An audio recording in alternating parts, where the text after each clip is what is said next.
Thanks for staying with us. So, everybody's talking about the fact that Joe Biden will be formally sworn in as the 46th president of the United States of America. So, on this segment, we'll be speaking with Adeyemi Akinsanyan, who is Akinsanyan. He's on the legacy of the outgoing U.S. President Donald Trump and the inauguration of Joe Biden as president.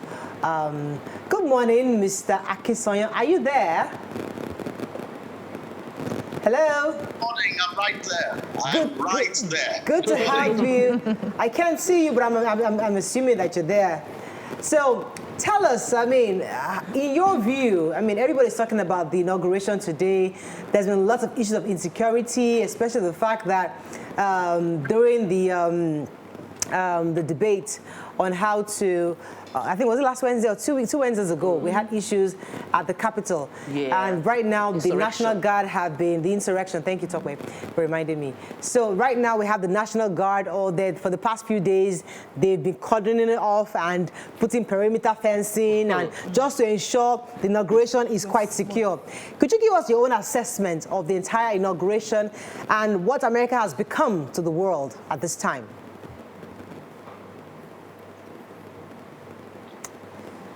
First of all, I'd like to say, well, thank you very much for letting me speak on this program.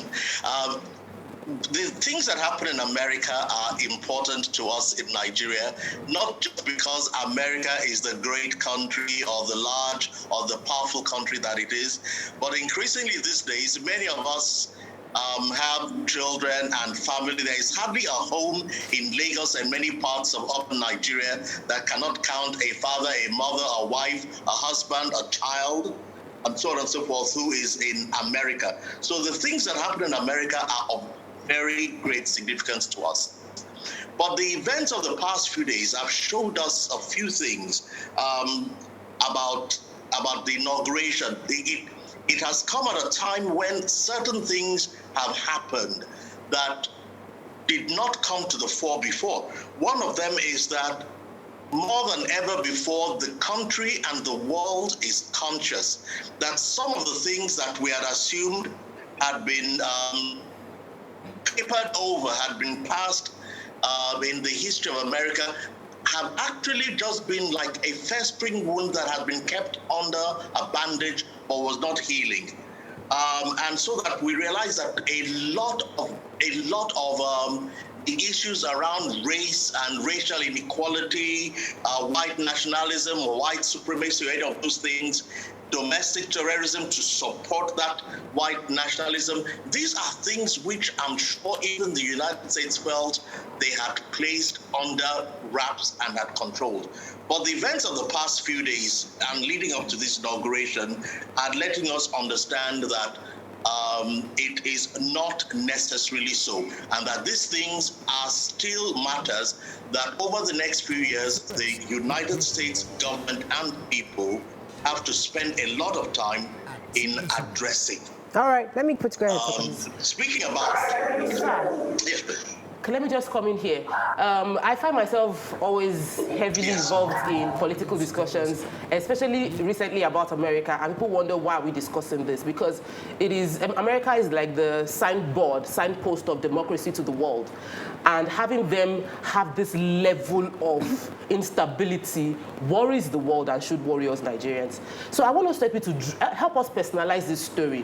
You mentioned racism as something that looked like it had been dealt with, but it was just plastered on, and now they just removed it. It shows like there's a major decay. The wound wasn't healed at all. Same thing is happening similarly in Nigeria with marginalization, some region having no representation, and there's been bickering, but we are managing to keep Nigeria together as one and celebrating that Nigeria is one. When in actual fact, if someone blows the wind, what we will find out is really bad. How can we learn from America and not let this happen to Nigeria? Well, first of all, the important thing is to know that you cannot sweep a matter under the carpet. If you do not address a matter sooner than later, it will erupt in a manner that you cannot control it.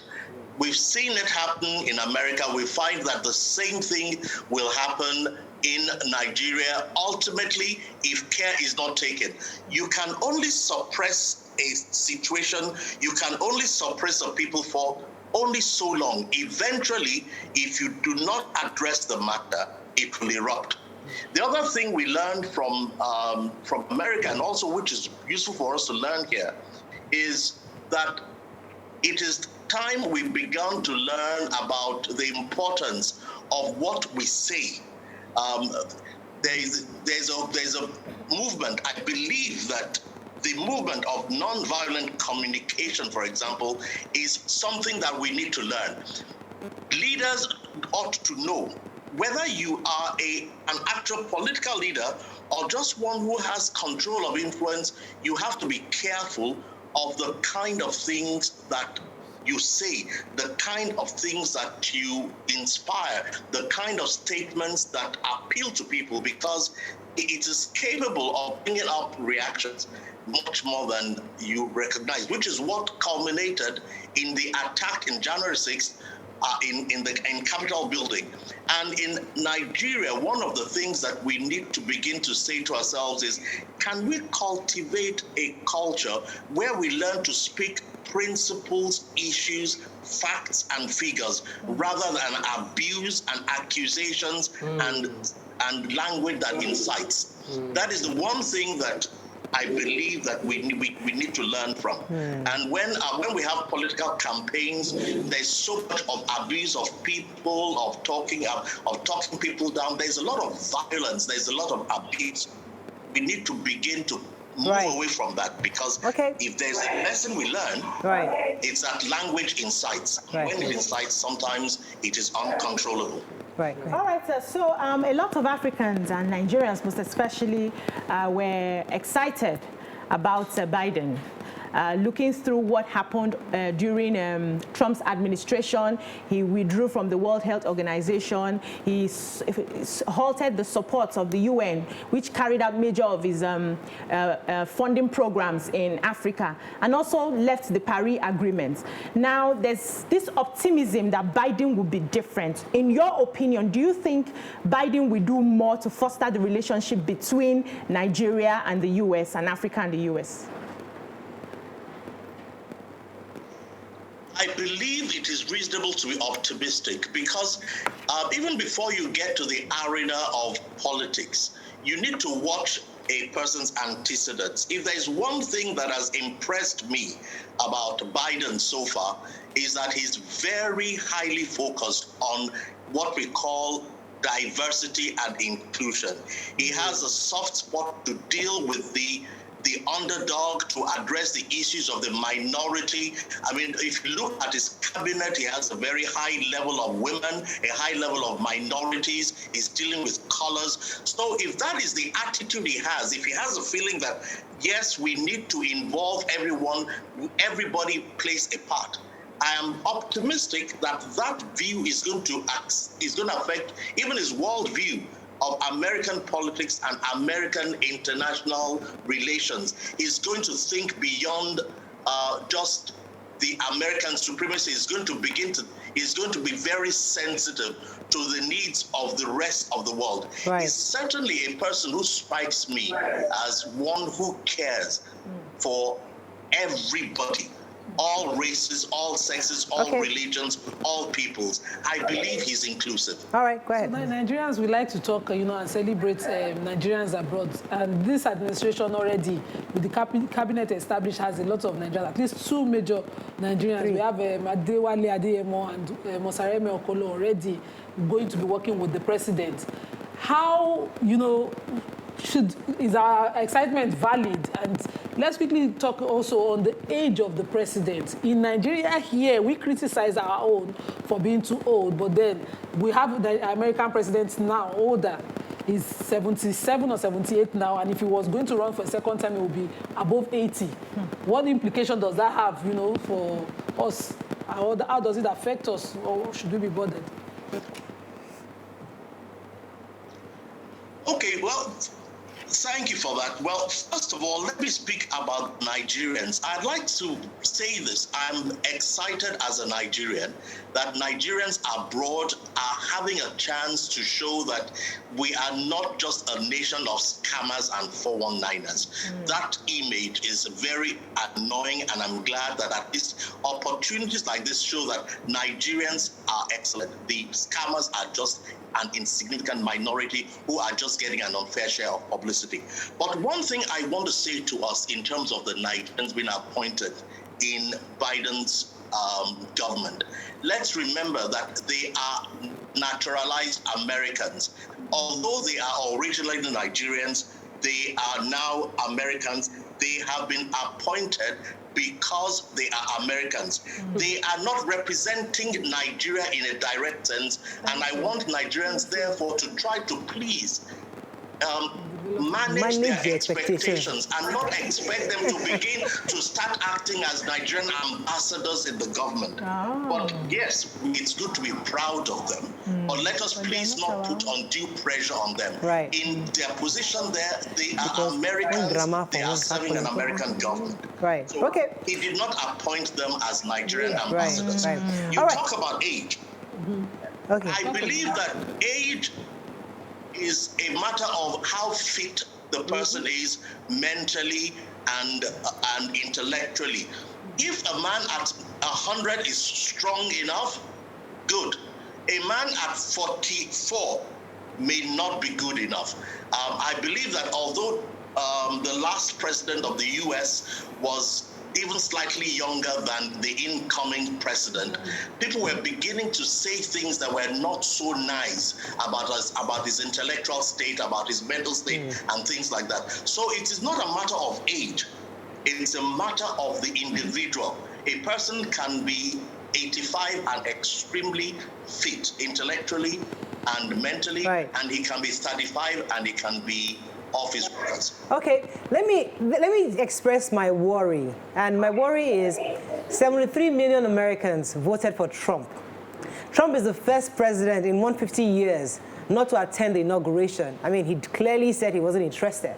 I mean, these are unprecedented times for the U.S., and the question therefore is the coast really clear once Biden becomes president? Because there's a huge amount of Americans that seem to be against not just Biden, but the leftists. So how does this in any way translate to a better America, really, even after Biden becomes president? Because there's a huge number out there that's against the ruling party at this time.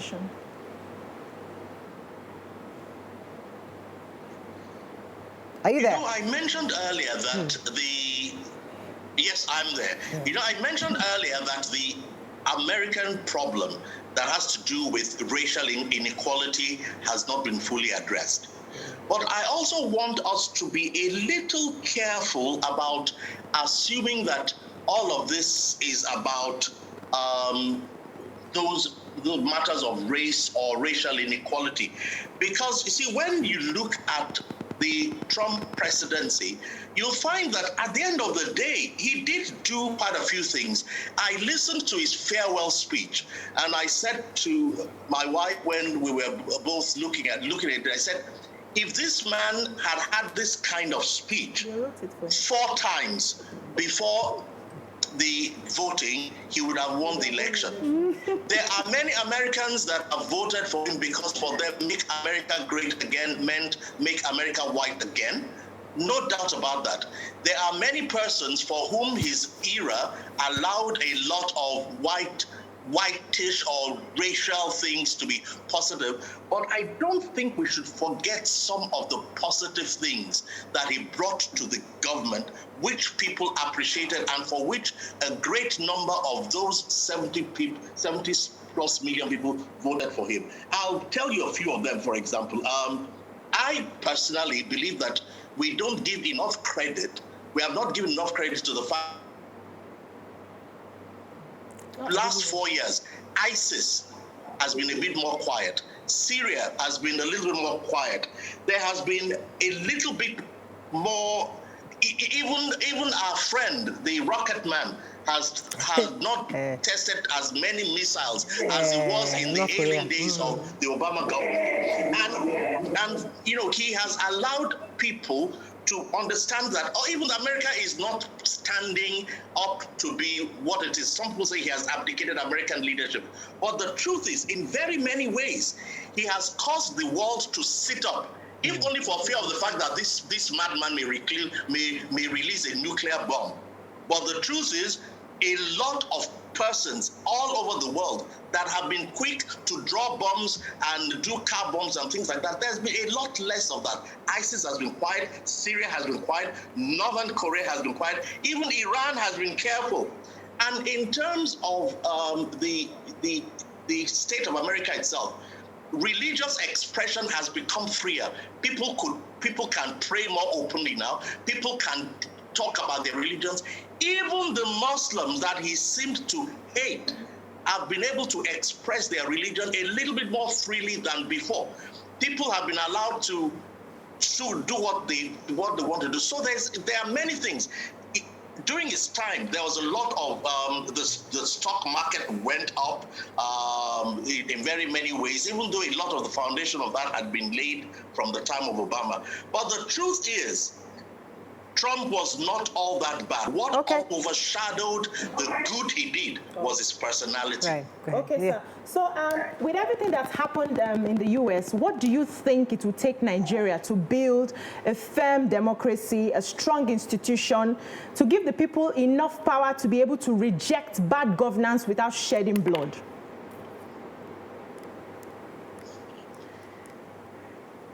Hello, Yes, I believe that one of the things that we need to face in Nigeria is that our governance structure is faulty.